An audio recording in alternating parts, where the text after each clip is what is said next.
welcome everybody. We're just taking a quick poll here before we get going. People are logging in as we approach the 11 o'clock hour. Welcome and thank you for attending the webinar today.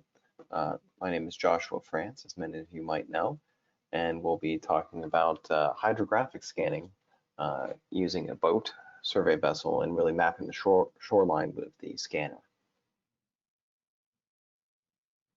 I'll just give everybody a few minutes to get logged in here.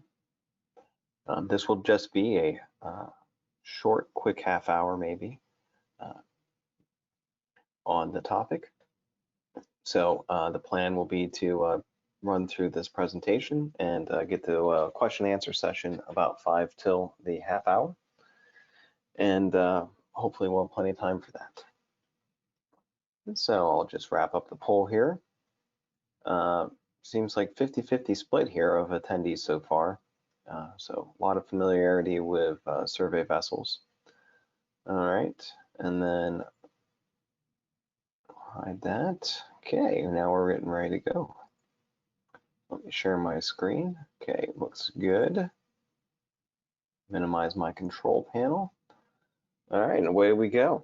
All right, so today we're going to talk about hydrographic scanning or shoreline mapping using a VZ scanner. Let's get started. So we're going to go over the equipment. We're going to talk about how to do some board site alignments, and we're going to show you some results from field work that I've done throughout the US and in Canada. As you can see, a picture of myself from many days ago. So the RIEGL VZ-400i series, let's talk a little bit about the scanner. So there's the scanner there at the Salvador Dali Museum down in beautiful St. Petersburg, Florida. So we describe it as a ultra high speed scanner. Now what that means is that you're able to take each scan position at about 45 seconds using and capturing high resolution photos. We use a DSLR camera, the Nikon series, whether it's a D810, 850, and then we have some other options as well, but these are very high megapixel cameras. So it's actually so fast and efficient that one customer once remarked that his survey team did not even have time to check Facebook during the scan. So it's a very quick and easy to use scanner. So it also includes onboard registration. So what that means is not only are we registering our targets as we typically do with our online waveform scanners, we are also able to co-register multiple scan positions as it goes, as you're scanning. So that's very useful and really limits the in-office processing time. We're down to just about a one-button operation. This, of course, requires some configuration ahead of time, but for the most part, the guy in the field presses one button and is on his way. It's ready to use with RTK, so you can attach a more accurate antenna than the one pictured here in the image. And as I already mentioned, we have a nice high-resolution camera integrated with it for optimal photo colorization and photo comparison. So that's a little bit about the VZ-400. We also have a 2000i as well, and there's a VZ-4000 and 6000 if you really want to get to long ranges. So how do we transition to mobile? Well, we can take the VZ scanner series, we can integrate it with an INS-GNSS system that you already own. We can create a mounting solution, as you can see here. We then have to do a measure arm measurement. Acquisition software is required and you need to do post-processing. Or we can simplify that and use the VMZ base. So let's talk a little bit about the VMZ Hybrid Platform. So as you can see here, we have a nice compacted VMZ where you have the mount already integrated. The bottom portion of that is the VMZ base. It's the complete integration of a PAWS LV220 system, which means it has 2 antennas for a GAMS calibration or a dual antenna alignment. It comes already calibrated. It also includes not only its vertical mount as seen here, but also a horizontal mount is also an option. It supports not only the Nikon that you see on top of the scanner, but it can support several additional cameras, not to mention the Ladybug 5 Plus and a couple other Nikons as well. And it's a nice, easy single connection down to a laptop. So you simply plug in your cable through an RJ45 port on your laptop and you're acquiring data, you're good to go. So it's very well thought out And it works on boats, it works on trains, it works on cars, and this will give you a great platform for surveying things that are along the side of your vehicle, like the wall face of a mine, the shoreline. Those are all really great applications. So what is our goal with this? So our goal is to create a workflow, right? So with any integration of a system, we want to be able to go from the acquisition to the post-processing as seamlessly as possible. And we don't want to create a bunch of unrepeatable steps and processes. That's one of the reasons for the VMZ base, is that it's a repeatable, pre-calibrated solution that's easily adaptable to several different either existing scanners or pairs well with new scanners. So we have this whole process for getting from start, which is setting up on a boat like you see here, to the endpoint. So now let's talk about the existing system integration method. So as some of you indicated, actually about half of you indicated already, you already have a pause system on your boat, and you have a survey vessel and you use multi-beam sonar, I should say, which probably means you have a pause system or other type of INS/GNSS system. So there's a way that we can take all that existing hardware and combine it with the VZ systems. Okay, as you can see, I have several examples pictured on the side. So, but we have to consider some things. So we have cables.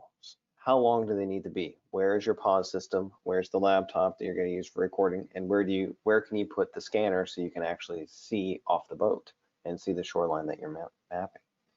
Right? How are we going to synchronize it? So that's some configuration. We'll talk about that. How are we going to align it? Because if you're going to align it and use it more than once, you need a bore sight. The mounting flows from that as well. How are you going to power it? And is it going to be repeatable? So hopefully we'll be able to answer all those questions. So not just a Will, there should be a Josh, if you don't mind my cheesy way. So I've done this many times. There's an easy way to do it. I wrote a manual about it many years ago when I first started at RIEGL. And this was a very common integration to do before the VMZ base. So here's how we do it. So we come up with a mounting solution, and then we need to use the GNSS sync cable. So some scanners come with it, some don't, but if it, since it's listed as optional nowadays, you would need to add it, and this connects down to your trigger port on your VZ-400, and that connects very simply to your pause system. As you can see here in this picture, you can see there's the COM port connection and the BNC out. So now many systems probably have multi-beam sonar that's also being synchronized, and you may need to get a repeater or splitter amplifier for your PPS pulse output.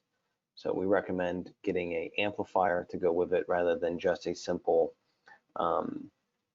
splitter cable, because then you would lose some signal quality. All right, so once we get that, we have to think about communication. So how are we going to sync up all the instruments on the same TCP/IP addresses, right? So as you can see in this image down below here, this is listing the pause address. It's kind of blurry because it's an older picture, but it's a 192.168.0 IP address and then the last three numbers. So that's what's considered the first three octets of your IP address. All those first three numbers have to match across the scanner, the pause system, and the laptop doing the acquisition in order for you to talk to everything. So that's important. Then we have to figure out, how do the two coordinate systems align? And then we have to measure lever arms and make sure that all this synchronization information is truly working correctly, meaning that we're getting green lights in our acquisition software. Okay, so just to overview this real quick, this is outputting a NEMA string, and we're using the GPGGA typically, and we're setting it over some baud rate. Now you can pick your favorite baud rate. 9600 is very common typically. This example shows a 19200. Okay, moving on. So coordinate systems. So if you went to advanced engineering school or ever had to do any matrixy math, this will be a fun part for you. If you heard about that and thought that sounded awful, bear with us. We'll try to get through the three-dimensional vector rotation math that we're going to talk about quickly and in a good order. So we have navigation frames, right? So we usually follow the right hand rule. So if you take your right hand and point your thumb towards the direction of travel, that'll be your x-axis. Your index finger then will be your y-axis, and then your third finger in or your middle finger will be your z-axis. Now you have other fingers up, so we're not doing anything vulgar here. That's the right hand rule. So if you position your hand in different rotation frames, that will help you determine which way each axis points.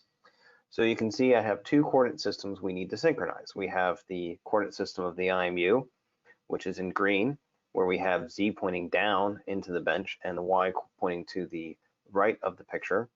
And then we have the scanner, where the Z axis is pointing up along the rotation, the axis of rotation for the scanner, and Y pointing to the right as well.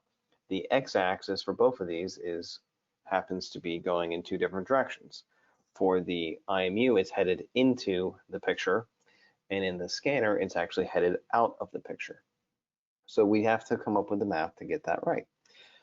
And then we're going to add an additional caveat. We're going to flip the IMU upside down and mount it on the bottom for a more stable mounting configuration. So that way all the motion is tightly coupled here, which will give us the best results because the laser data is going to scan things above the surface of the water, which are very clear and recognizable to everybody. So we want to have the best possible data we want to have the best data possible from the trajectory to match with the scanner data. So the first thing we actually have to do is we have to figure out how are we rotating the IMU frame with respect to the reference frame. Now, our reference frame, we're going to be using a northing, easting, down, or NED, where X points forward in the direction of travel and Z points down towards the center of the Earth. Okay. This, of course, means Y points to the right in a forward-looking frame of reference. So if we do a rotation here, we are doing a 180-degree rotation about X. And this would get us back to the proper configuration where Z points down and Y points to the right. So how do we make this work within our software? So we need what's called a SOX or scanner coordinate system to IMU rotation. So if you look at I set this up to be as close to matrix vector math as possible for you. So we have on our left side of the equation the frame of the IMU. And on the right side of the matrix C, we have the vector that represents the X, Y, Z of the scanner. So what we're doing is we're setting X to equal X, Y to, how does Y relate to it, and then how does Z relate to Z? So we know the Z of the scanner is pointing in the opposite direction of the Z of our reference frame or IMU frame. We're equating the two because we already rotated the IMU. So it's actually pointing down, and our scanner is pointing, the Z-axis is pointing up. So that's the first step. Our X is pointing in, we have set up the point in the same direction as the X of the IMU, so it's facing forward. That's why the cables here are facing forward in the image, and which allows our Y-axis to just be inverse of the normal Y-axis because we're basically rotated. All right, so hopefully that wasn't too painful.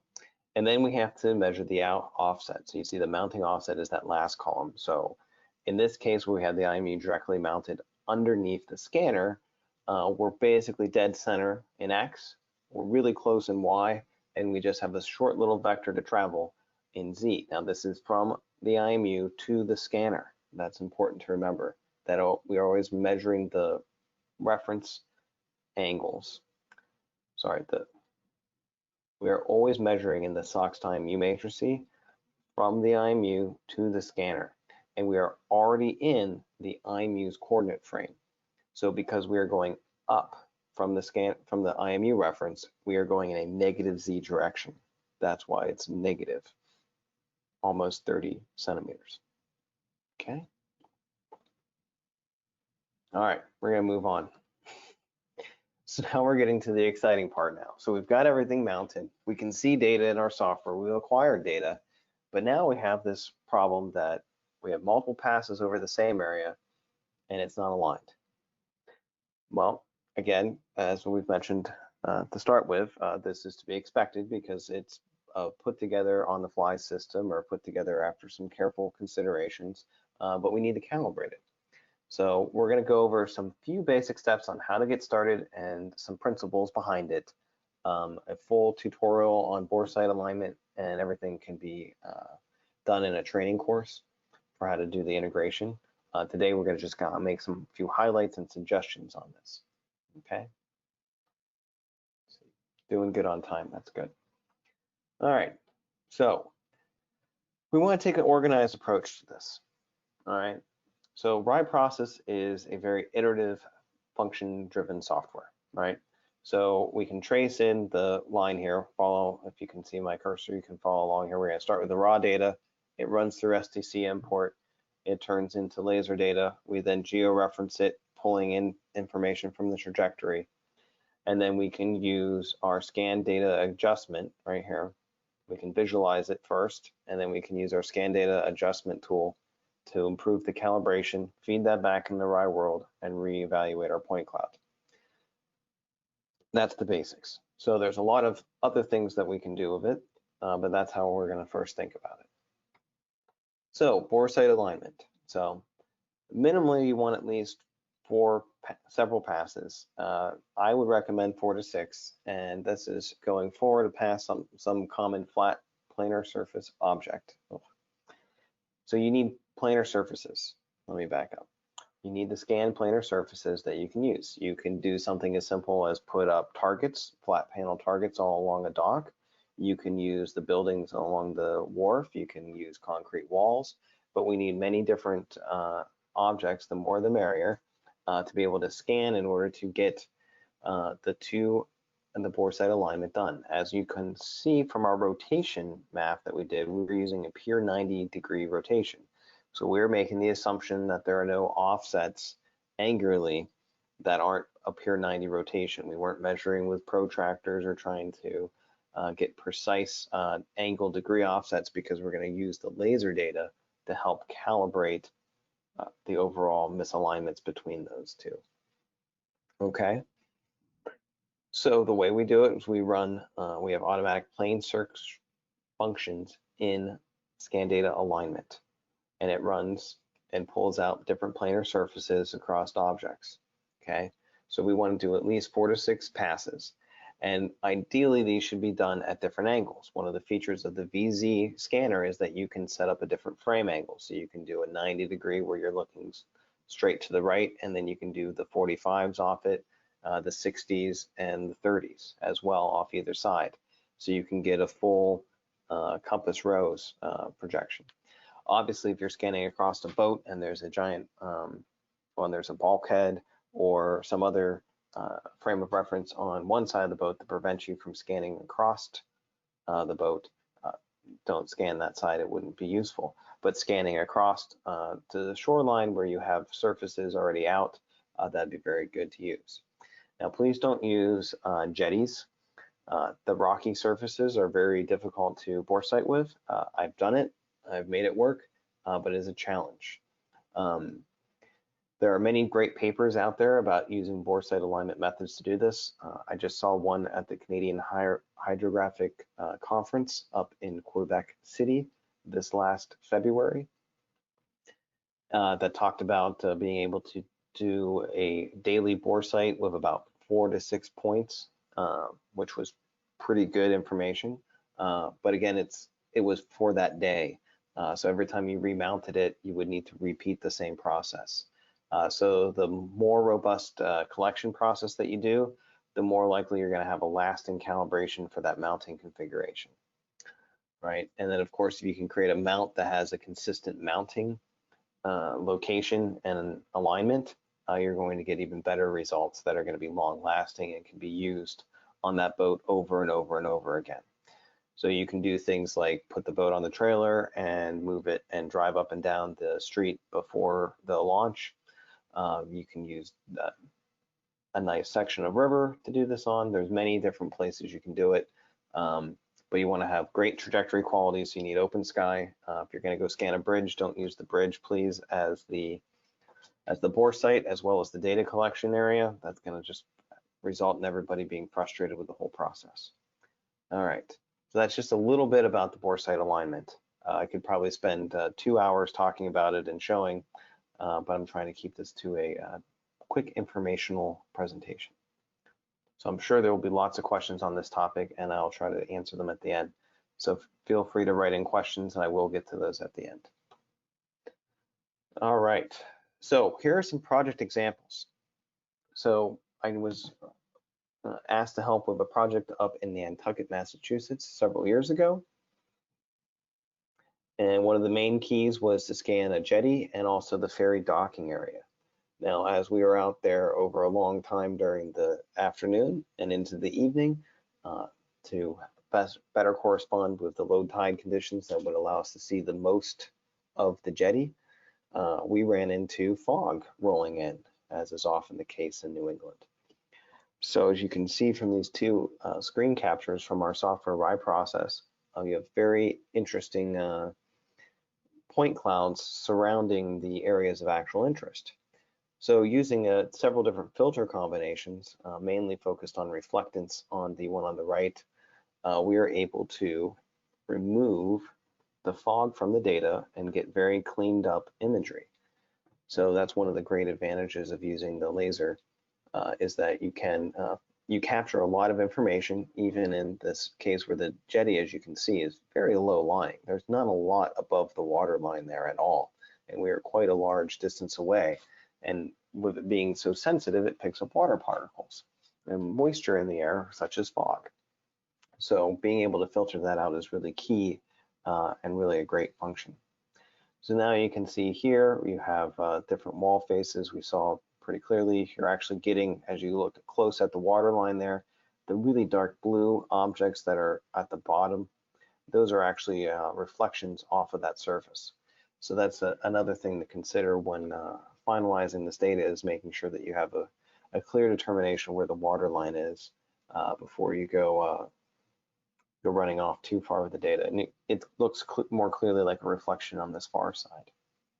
So that was an interesting project. We were able to properly pull out information for the jetty survey that was done for the Army Corps in that part of the world, so they could help rebuild the jetty and improve that situation.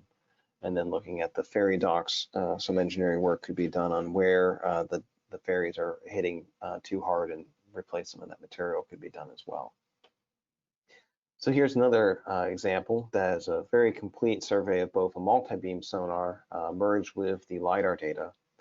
So this is the Arkansas-Tennessee Bridge crossing over the Mississippi near Memphis.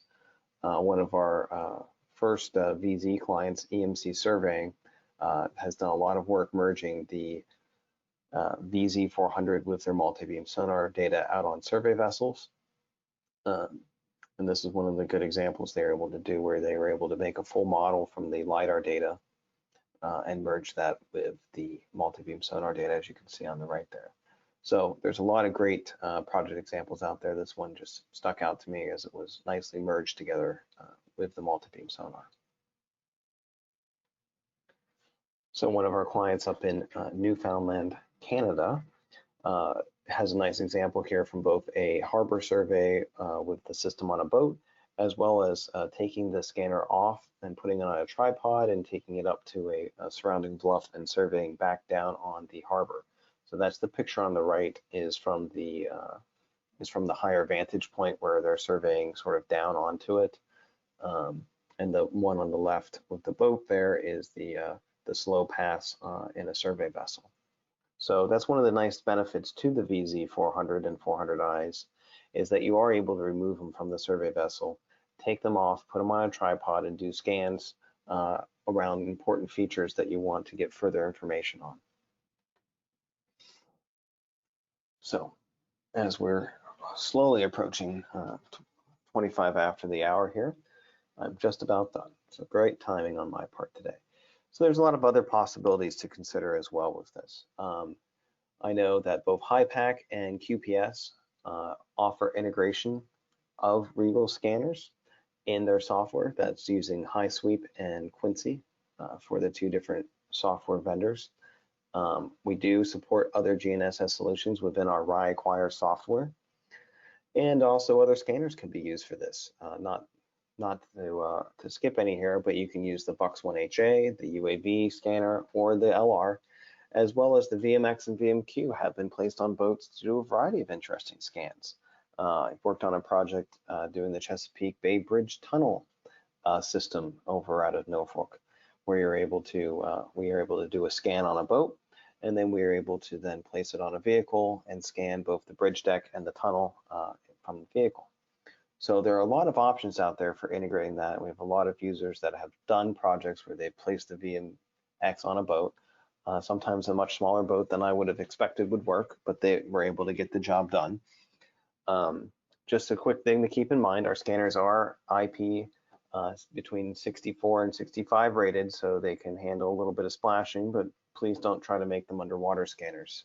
You won't get any good data, and the scanner won't last very long. So with that, I'll answer some questions now.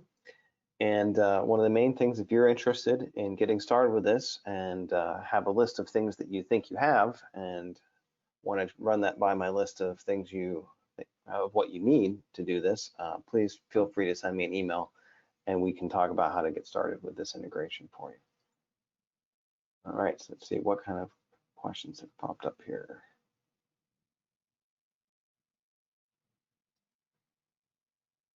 Let me see, I gotta make this bigger. Hold on a second. While I'm pulling in a few questions, let me ask this real quick follow-up question for a survey poll. And you guys can go ahead and answer the survey poll while I'm looking over the questions for you. Well, here's a great question while we're answering the survey is wanted to know the general price range on the VZ scanner series here. So that's about, depending on features, it starts off at about $110,000. It depends on which other options you include and what you already have in terms of software. All right, so we always try to make all of our presentations available a month after for the whole month. So that's going to be a part of our release in July of our June not podcast, but our webinar series. Some of the May ones made it up already from May. There are some that are being readjusted. Like my last one that you may have had the pleasure of being on with me for the A to Z processing, in which my computer decided it did not want to cooperate with me. I'm still looking for time and availability to re-record that so that way it's a seamless presentation on data processing. All right. So yeah, so we've done a lot of combination systems where we've integrated other sensors with different LiDARs, right? So we have a question here about whether it could be combined with a radar survey system. So I would assume this would be a ground penetrating radar system. So with the VMZ system and with any PAWS system, there are multiple additional synchronization ports. So this data could be combined with it as well. This would mainly be done sort of as an aftermarket adjustment, so to say, where you would have trajectories coming from the same PAWS system that would be synchronizing two different devices. And so the radar system would be collected as it would need to be collected with its software, and the LiDAR scanner would collect the way it needs to be collected with its software. And then the common file format of perhaps LAS files could be used to merge the two data sets together. But because they share that common trajectory, they're going to be able to be placed in the common geospatial system. At least that should be how it works. There's always some nuances that need to be tweaked and adjusted to make that happen. All right, thank you for the question. All right, so here's a more detailed question about adding correction values to each part of the point cloud data. So that's a good question. So we do have many different correction processes available within our RIE process suite. The main one that we would use that would do the most adjustment, as you're suggesting in this question, would be to use RIE Precision, which uses inputs from all the planar surfaces the scanner saw along the trajectory and actually do a feedback correction to the actual trajectory to make adjustments with that. The danger with that would be that you would need to make sure that you are a bore site aligned as best as possible before running an algorithm like RIE Precision, because you want to start with your bore site calculation needs to be as perfect as possible, and then you could make it go further with doing RIE Precision alignments to better improve the data. All right, thanks everybody for your responses. Share the quick results there. So it looks like there's a lot of interest in getting a LiDAR scanner, so that's great. So definitely, if you're really interested, please write a comment that says, I'll take one, or a question that says, I'll take one. That would be the easiest way to make sure we move forward on this.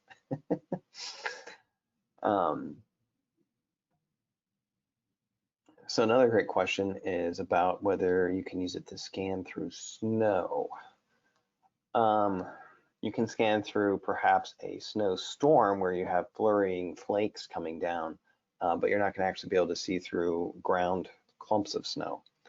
So there are different RIEGL scanners that have different wavelengths that allow you to see different reflective properties. Like snow has a different reflective property than obviously asphalt or ground. And a 1064 laser wavelength is able to see snow better on the ground. But to my knowledge, there are no laser scanners that can actually see through the snow. More likely, they can see through vegetation and better help you calculate the difference between where the snow is and where the actual true ground is. Would be my reading into that question further. All right. Well, I thank you all very much. We're at 11:30, right on the button here. So, minute over. So I'll wrap up. Thank you again. One more time, let me share my screen. So please feel free to reach out to me and ask me more of these great questions. And I will hopefully have this webinar made available to you guys as shortly as our team gets it done. Thank you and have a great day.